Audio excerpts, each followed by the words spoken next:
கதவு துடிச்சு ரஹானு அது வீடியோ எடுக்குதுல.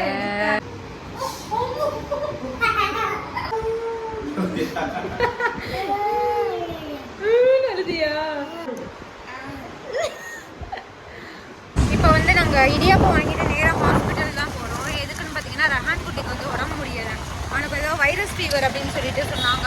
ஆமாம், ரெஹான் வந்து இந்த ஊசி குத்தும் போதெல்லாம் அவ்வளோ தான் பார்க்கவே ரொம்ப சங்கட்டமாக இருந்துச்சு. ஒரு வாமிட்டு வைரஸ் ஃபீவர்னால அப்பப்போ நாங்கள் ஹாஸ்பிட்டலில் போய் பார்த்துட்டு வருவோம்.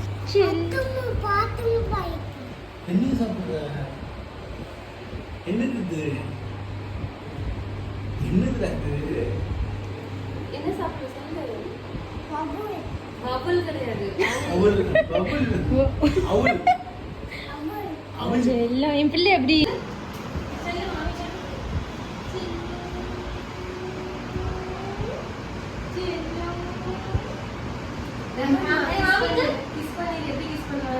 அம்மா சொல்லி கொடுத்தேன், எப்படி சொல்லி கொடுத்தேன்? டேய் மாமிகா, டேய் ககான் என்ன சாப்பிட்ற? என்ன சாப்பிட்ற? அகுல் அபுல்.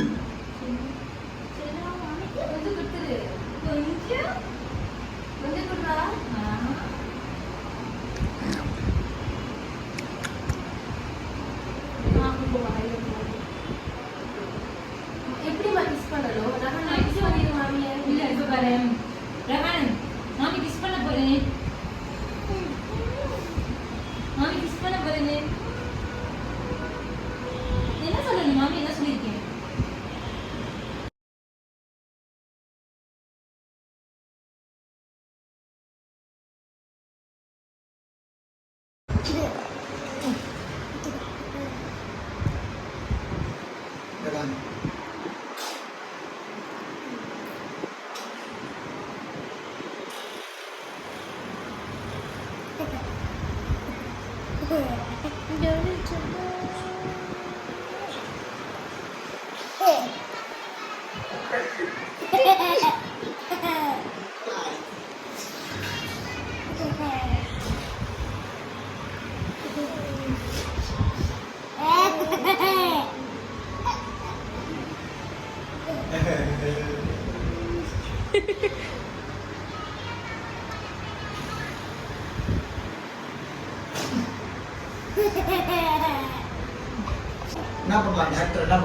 என்னம்மா பண்ணாங்க ரஹானு? ஊசி குத்தக்கூடாதுன்னு சொல்லிட்டேன், வரும்போது சொல்லிட்டு வந்தேன்.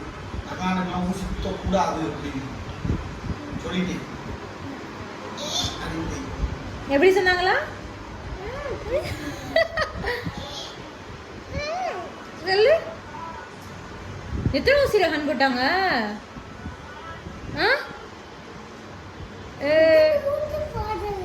இன்னைக்கு ஊசி போடலையா? நீங்க ஊசி போடலையா? அழுதியா? ஊசி போடும்போது எப்படி அழுது?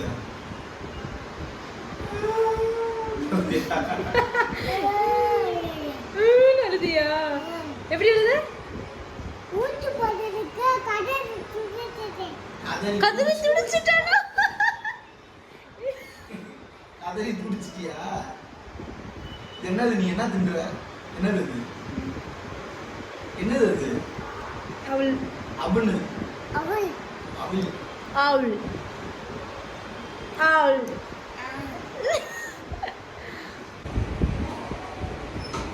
குந்தா குந்தா கையில பற்றா மடக்கறிகோ நம்ம தோணு போறா கண்டு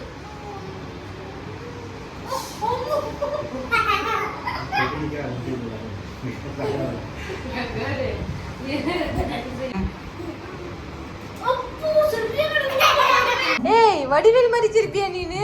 சிரிச்சு காட்டு. அது சிரிக்க தெரியாதுமா, மக்கு அது. அவனுக்கு சிரிக்க தெரியாதா? ஆமா. ரகான சிரிக்க. மாமியை கையை காமிச்சு சிரிக்க. நானா சிரிப்பேன். நீ சிரிச்சிரு, நீ சிரிச்சிரு.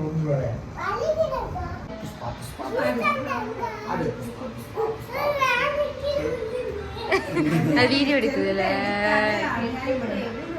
ரெஹானை வந்து ஒரு 3 நாள் ஹாஸ்பிட்டல் அட்மிட் பண்ணியிருந்தாங்க. ஏன்னா ட்ரிப்ஸ் ஏற்றணும்னு சொல்லிட்டாங்க. அப்புறமேட்டு வந்து ஒரு 10 இன்ஜெக்ஷன் என்னமோ அவனுக்கு போடணுன்றனால ஹாஸ்பிட்டலே இருந்தேன். இன்னொன்று வந்து அவனை சுற்றி ஆள் இருந்துகிட்டே இருக்கணும், எப்போயுமே சிரிச்சிட்டே அவன் இருக்கணும்னு நினப்பான். சுற்றி யாருமே போயிடக்கூடாது இருக்கிறவங்களாம், அந்த மாதிரி டைப் அவன்.